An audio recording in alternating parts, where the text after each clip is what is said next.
primera parte, capítulo primero, que trata de la condición y ejercicio del famoso y valiente hidalgo Don Quijote de la Mancha. En un lugar de la Mancha, de cuyo nombre no quiero acordarme, no ha mucho tiempo que vivía un hidalgo de los de lanza en astillero, adarga antigua, rocín flaco y galgo corredor. Una olla de algo más vaca que carnero, salpicón las más noches, duelos y quebrantos los sábados, lentejas los viernes, algún palomino de añadidura los domingos, consumían las tres partes de su hacienda, el resto de la concluía ensayo de velarte, calzas de velludo para las fiestas, con sus pantuflos de lo mismo, y los días de entre semana se honraba con su vellorí de lo más fino. Tenía en su casa una ama que pasaba de los 41 sobrina, que no llegaba a los 20, y un mozo de campo y plaza que así ensillaba el rocín como tomaba la podadera.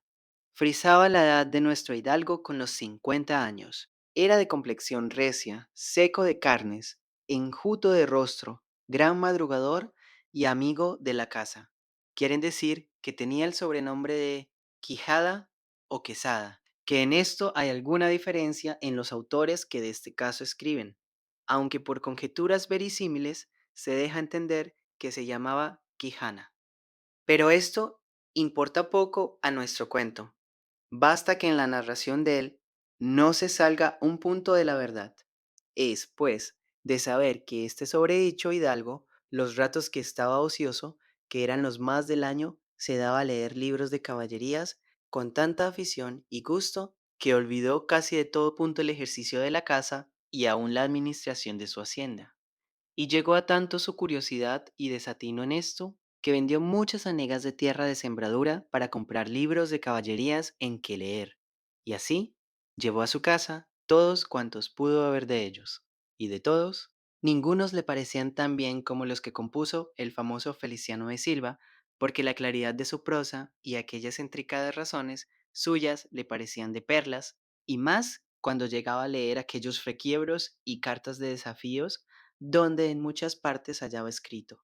la razón de la sinrazón, que a mi razón se hace, de tal manera mi razón enflaquece, que con razón me quejo de la vuestra fermosura. Y también cuando leía: los altos cielos, que de vuestra divinidad divinamente con las estrellas os fortifican y os hacen merecedora del merecimiento que merece la vuestra grandeza. Con estas razones perdía el pobre caballero el juicio, y desvelábase por entenderlas y desentrañarles el sentido, que no se lo sacara ni las entendiera el mismo Aristóteles, si resucitara para solo ello. No estaba muy bien con las heridas que don Belianís daba y recibía, porque se imaginaba que, por grandes maestros que le hubiesen curado, no dejaría de tener el rostro y todo el cuerpo lleno de cicatrices y señales. Pero con todo, alababa en su autor aquel acabar su libro con la promesa de aquella inacabable aventura. Y muchas veces le vino deseo de tomar la pluma y dalle fin al pie de la letra, como allí se promete, y sin duda alguna lo hiciera, y aún saliera con ello, si otros mayores y continuos pensamientos no se lo estorbaran. Tuvo muchas veces competencia con el cura de su lugar, que era hombre docto, graduado en Sigüenza, sobre cuál había sido mejor caballero, Palmerín de Ingalaterra o Amadís de Gaula. Mas maese Nicolás, barbero del mismo pueblo, decía que ninguno llegaba al caballero del feo y que si alguno se le podía comparar, era don Galaor hermano de Amadís de Gaula, porque tenía muy acomodada condición para todo, que no era caballero melindroso ni tan llorón como su hermano, y que en lo de la valentía no le iba en saga. En resolución, él se enfrascó tanto en su lectura que se le pasaban las noches leyendo de claro en claro y los días de turbio en turbio, y así, del poco dormir y del mucho leer, se le secó el cerebro de manera que vino a perder el juicio. Llenósele la fantasía de todo aquello que leía en los libros, así de encantamientos como dependencias, batallas, desafíos, heridas, requiebros, amores, tormentas y disparates imposibles. Y asentósele de tal modo en la imaginación que era verdad toda aquella máquina de aquellas soñadas invenciones que leía, que para él no había otra historia más cierta en el mundo. Decía él que el Cid Ruy Díaz había sido muy buen caballero, pero que no tenía que ver con el caballero de la ardiente espada, que de solo un revés había partido por medio de dos fieros y descomunales gigantes. Mejor estaba con Bernardo del Carpio, porque en Roncesvalles había muerto a Roldán, el encantado, valiéndose de la industria de Hércules, cuando ahogó a Anteo, el hijo de la tierra, entre los brazos. Decía mucho bien del gigante Morgante, porque con ser de aquella generación gigantea, que todos son soberbios y descomedidos, él solo era afable y bien criado. Pero, sobre todos, estaba bien con Reinaldos de Montalbán, y más cuando le veía salir de su castillo y robar cuantos topaba. Y cuando en Allende robó aquel ídolo de Mahoma, que era todo de oro, según dice su historia. Diera él por dar una mano de cosas al traidor de Galalón, al ama que tenía y aun a su sobrina de añadidura. En efecto, rematado ya su juicio, vino a dar en el más extraño pensamiento que jamás dio loco en el mundo, y fue que le pareció convenible y necesario, así para el aumento de su honra como para el servicio de su república. Hacerse caballero andante y irse por todo el mundo con sus armas y caballo a buscar las aventuras y a ejercitarse en todo aquello que él había leído que los caballeros andantes se ejercitaban, deshaciendo todo género de agravio y poniéndose en ocasiones y peligros donde, acabándolos, cobrase eterno nombre y fama. Imaginábase el pobre ya coronado por el valor de su brazo, por lo menos del imperio de Trapisonda. Y así, con estos tan agradables pensamientos, llevado del extraño gusto que en ellos sentía, se dio priesa a poner en efecto lo que deseaba. Y lo primero que hizo fue limpiar unas armas que habían sido de sus bisabuelos, que tomadas de orín y llenas de moho, luengos siglos había que estaban puestas y olvidadas en un rincón. Limpiólas y aderezólas lo mejor que pudo, pero vio que tenían una gran falta, y era que no tenían celada de encaje, sino morrión simple. Mas a esto suplió su industria, porque de cartones hizo un modo de media celada que, encajada con el morrión, hacían una apariencia de celada entera. Es verdad que, para probar si era fuerte y podía estar al riesgo de una cuchillada, sacó su espada y le dio 2 golpes, y con el primero, y en un punto, deshizo lo que había hecho en una semana. Y no dejó de parecerle mal la facilidad con que la había hecho pedazos, y por asegurarse de este peligro, la tornó a hacer de nuevo, poniéndole unas barras de hierro por de dentro, de tal manera que él quedó satisfecho de su fortaleza y, sin querer hacer nueva experiencia de ella, la diputó y tuvo porcelada finísima de encaje.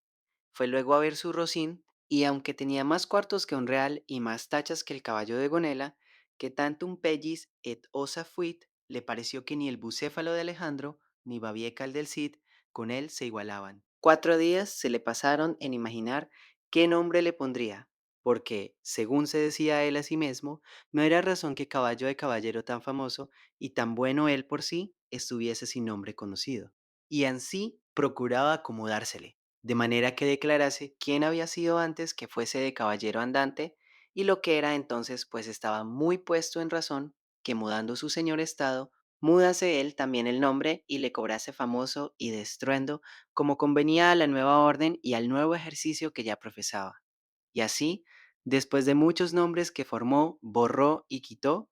añadió, deshizo y tornó a hacer en su memoria e imaginación, al fin le vino a llamar Rocinante, nombre, a su parecer alto, sonoro y significativo de lo que había sido cuando fue Rocín, antes de lo que ahora era, que era antes y primero de todos los Rocines del mundo. Puesto nombre y tangente de a su gusto, a su caballo, quiso ponérsele a sí mismo, y en este pensamiento duró otros 8 días, y al cabo se vino a llamar Don Quijote, de donde, como queda dicho, tomaron ocasión los autores de esta tan verdadera historia que sin duda se debía de llamar Quijada y no Quesada, como otros quisieron decir. Pero acordándose que el valeroso Amadís no solo se había contentado con llamarse Amadís a secas, sino que añadió el nombre de su reino y patria por hacerla famosa y se llamó Amadís de Gaula, así quiso, como buen caballero, añadir al suyo el nombre de la suya y llamarse Don Quijote de la Mancha, con que a su parecer declaraba muy al vivo su linaje y patria, y la honraba con tomar el sobrenombre de ella. Limpias, pues, sus armas, hecho del morrión celada, puesto nombre a su rocín y confirmándose a sí mismo, se dio a entender que no le faltaba otra cosa sino buscar una dama de quien enamorarse, porque el caballero andante sin amores era árbol sin hojas y sin fruto y cuerpo sin alma. Decíase él, si yo, por malos de mis pecados, o por mi buena suerte, me encuentro por ahí con algún gigante, como de ordinario les acontece a los caballeros andantes, y le derribo de un encuentro, o le parto por mitad del cuerpo, o, finalmente, le venzo y le rindo. No será bien tener a quien enviarle presentado, y que entre y se hinque de rodillas ante mi dulce señora y diga con voz humilde y rendida, yo, señora, soy el gigante Caraculiambro, señor de la ínsula Malindrania, a quien venció en singular batalla el jamás, como se debe alabado, caballero Don Quijote de la Mancha, el cual me mandó que me presentase ante la vuestra merced, para que la vuestra grandeza disponga de mí a su talante. Oh, cómo se holgó nuestro buen caballero cuando hubo hecho este discurso, y más cuando halló a quien dar nombre de su dama. Y fue a lo que se cree que en un lugar cerca del suyo había una moza labradora de muy buen parecer, de quien él un tiempo anduvo enamorado, aunque según se entiende, ella jamás lo supo ni le dio cata de ello. Llamábase Aldonza Lorenzo, y a ésta le pareció ser bien darle título de señora de sus pensamientos, y buscándole nombre que no desdijese mucho del suyo, y que tirase y se encaminase al de princesa y gran señora, vino a llamarla Dulcinea del Toboso, porque era natural del Toboso, nombre, a su parecer, músico y peregrino, y significativo, como todos los demás que a él y a sus cosas había puesto.